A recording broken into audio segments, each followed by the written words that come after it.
Hey guys, welcome to the channel. Today I'm going to be doing something pretty cool that I've been wanting to do since I actually got the Jeep. For those of you who don't know, Jeep Wranglers never have had hood struts. So recently I ordered some hood struts off of Amazon. They were like $100 or so. I could try to put the link in the description if someone is interested in getting the same ones I got. I'll let you know how they work in the video, if they work out really well or if they're really trashy. They will hoist the hood up and keep it there. It makes it a lot easier to do work on in the engine bay, or if you're just trying to check your oil level, or if you're trying to add windshield wiper fluid, or anything that you need to do in your engine bay. It can make it a lot easier to do if you have these hood struts. But either way, I'm going to be putting those on the Jeep today. So here's the hood struts right here. They come with this little bag of washers, some hardware. Here's the strut itself. It's just a really basic hood strut, and I believe it goes somewhere around here, something like that. It's gonna hold the hood open nice, and I'm not gonna have to use this prop right here. You know, they're nice and they're really classic, but they are kind of annoying, and they're always made of like these plastic clips which can break if you're not super careful. Something else that I did on the Wrangler yesterday. Now my buddy from Arizona, he texted me, he said, "Yo, did you get something in the mail today?" And I was like, "I'm out." So when I got home, these awesome, looks like they're forged aluminum hood latches were at my house waiting for me. So shout out to Andrew. He's been one of my best friends for all I can remember. Was not expecting anything from him, but this was awesome. So thanks, Andrew. Those are on there. They look great. Everyone has already seen them and they're like, "Whoa, those are sick." And these are just an awesome upgrade. I love they have the American flag on them. But yeah, so I'm gonna get to throwing these hood struts on. I gotta read the instruction manual. Where's the instruction manual? So it comes with this instruction manual. Is pretty sad looking. Let's see what the steps are here. Step 1, please use tool to remove original screws off of car. Step 2, align the holes of the original car and install the bottom bracket as shown in the figure. After fixing the bottom bracket, please install the end of the A hood support on the other end. After measuring strut shock, it should close fine. Please use our marker to mark the spots and drill the rivet gun to attach the brackets to the hood. If the bracket cannot tighten, please use the gasket to install. Installation is completed. Smooth one finger operation of the hood once installed may help eliminate any hood flutter you may have, keeping upward pressure against the hood latches. One thing I noticed about all these American cars, all the new ones, they use metric instead of standard. Like this is a 10 millimeter bolt right here. It's not that one, it's this one, Gary. You know, back in the day, everything was standard that was made in the US. You know, these are assembled in Toledo, Ohio, but they use all metric stuff. You know, the lugs are 21 millimeter. All the suspension components, they're all like 18, 19, 20 millimeter, way down to like 14. And just everything is metric, which I guess is nice because most people have metric sets. It's like probably the most common. And then another pet peeve of mine about these Jeeps, and always has been ever since I was working on the CJ7 back in the day, all these body bolts, I guess you could call them body bolts, that hold body pieces on, that hold the door hinges on, they're all Torx bits. And Torx bits, if they get tightened too much or if they're rusty, you can strip them so easily. And it would be so much more practical to just have like 13 millimeter, 14 millimeter bolts instead of having these Torx bits. I guess they're screws, Torx screws, but either way, you know what I'm saying. Torx sucks. So it looks like this piece just attaches right on like this. Make sure that's nice and snug. And these pieces, they have this cutout right here that kind of rests on top of that part of the body that sticks up for support. But this little loop right there loops on top, and then that 10 millimeter bolt goes right through there, holds it on. I'm gonna go do the other side. You can kind of see my wiring right here from my pod lights. I hope that doesn't get in the way. Something just cracked. Now I read some reviews online about this product. Some people were saying it's horrible, it doesn't fit, instructions were unclear, all that kind of stuff that you see on the internet. So far it's been pretty easy. I guess some people have a hard time actually screwing stuff into their body, so when it comes time to drill holes for the rivets, that might be where people have some issues. But you know, anytime you're doing some sort of modification like this that doesn't come with the car, there's a slight chance that you're going to run into something that you need to screw, drill. You might need to drill holes or whatnot to actually make it work properly. So now I'm going to see where exactly this is supposed to go. Right there, that's the piece. It looks like this end goes on first, right, like this, just like that. And then this, it's gotta go like right here or something, you know? So if I clip this on, ouch, and then bring this up to where it's gonna go. I wanna make sure when this closes it doesn't hit into something. But I can only assume it goes right about there. I don't think that's gonna hit anything. Well, there's really only one way to find out, and that's by going for it.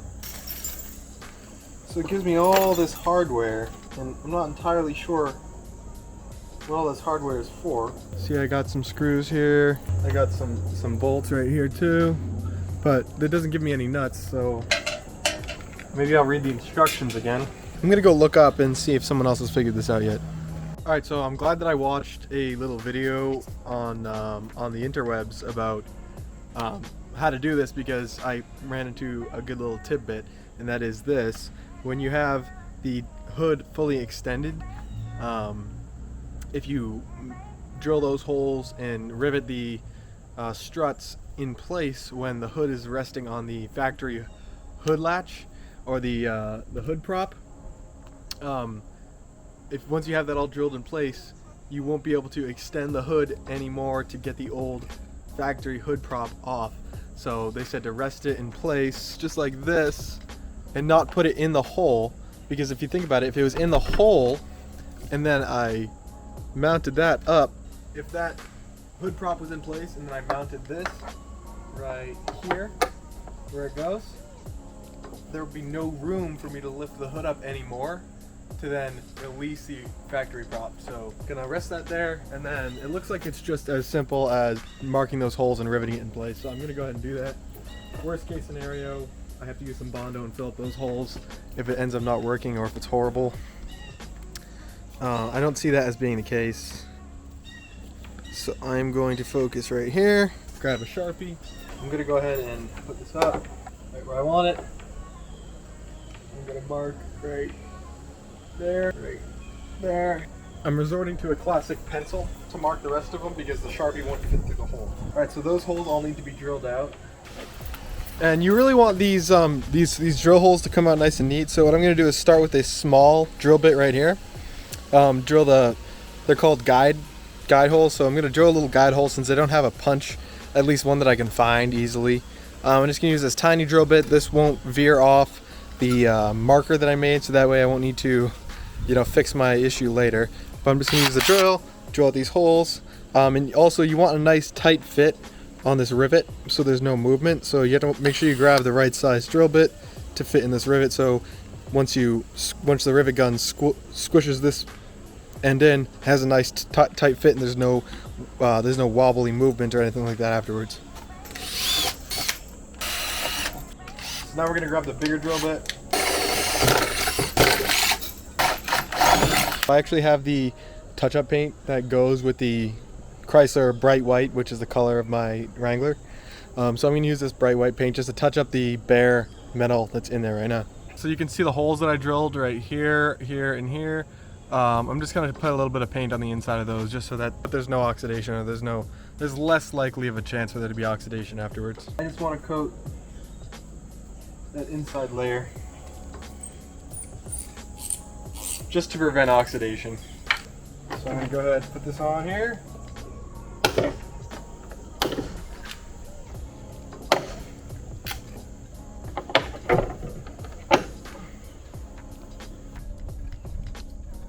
So I don't know if you can see that, but I'm just going to close the hood. I'll show you again.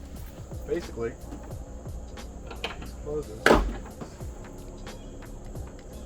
You can imagine with two, it'll open it up all the way and it'll be really nice. It'll hold it open. So I'm going to grab the other strut, and this time I know what I'm doing a little bit more, so I should have no issue marking where I need to mark. This was kind of an afterthought, but I'm cutting out this little divot so that it fits evenly. I did it on the other side, but it was already after I riveted one of the bolts, so riveted one of the rivets. So I'm gonna put this one on first, so hopefully it'll come out a little bit better.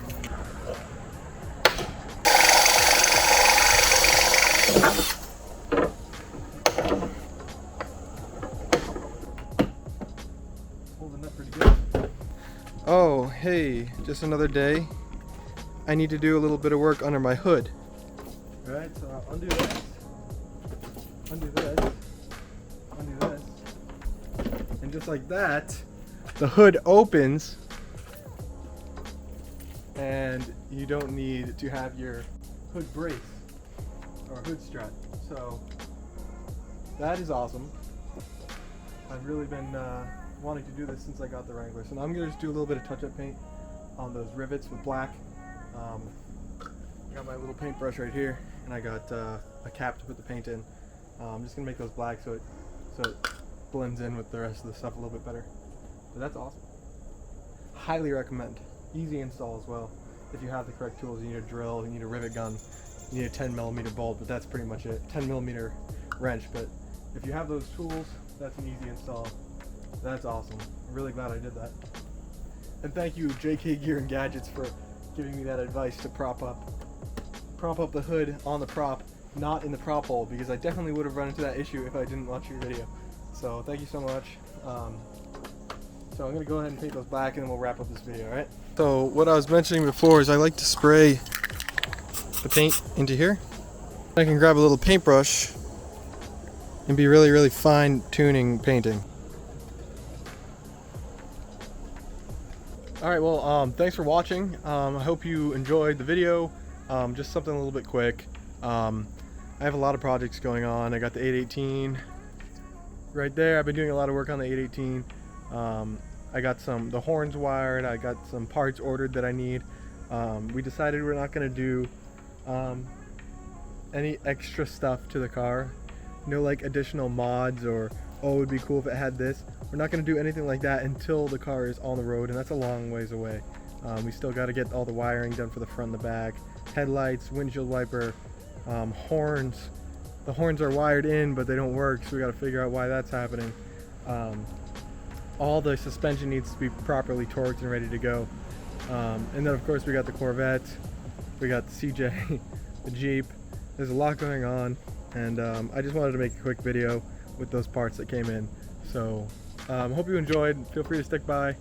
I got a new Streeter Motorsports shirt that my uncle actually made me. It's pretty neat. It says "We the People Climb," and it's got my Streeter Motorsports logo right there, which is pretty neat. Very cool. He just made those out of the blue. We didn't ask him. He just made them, so that's awesome.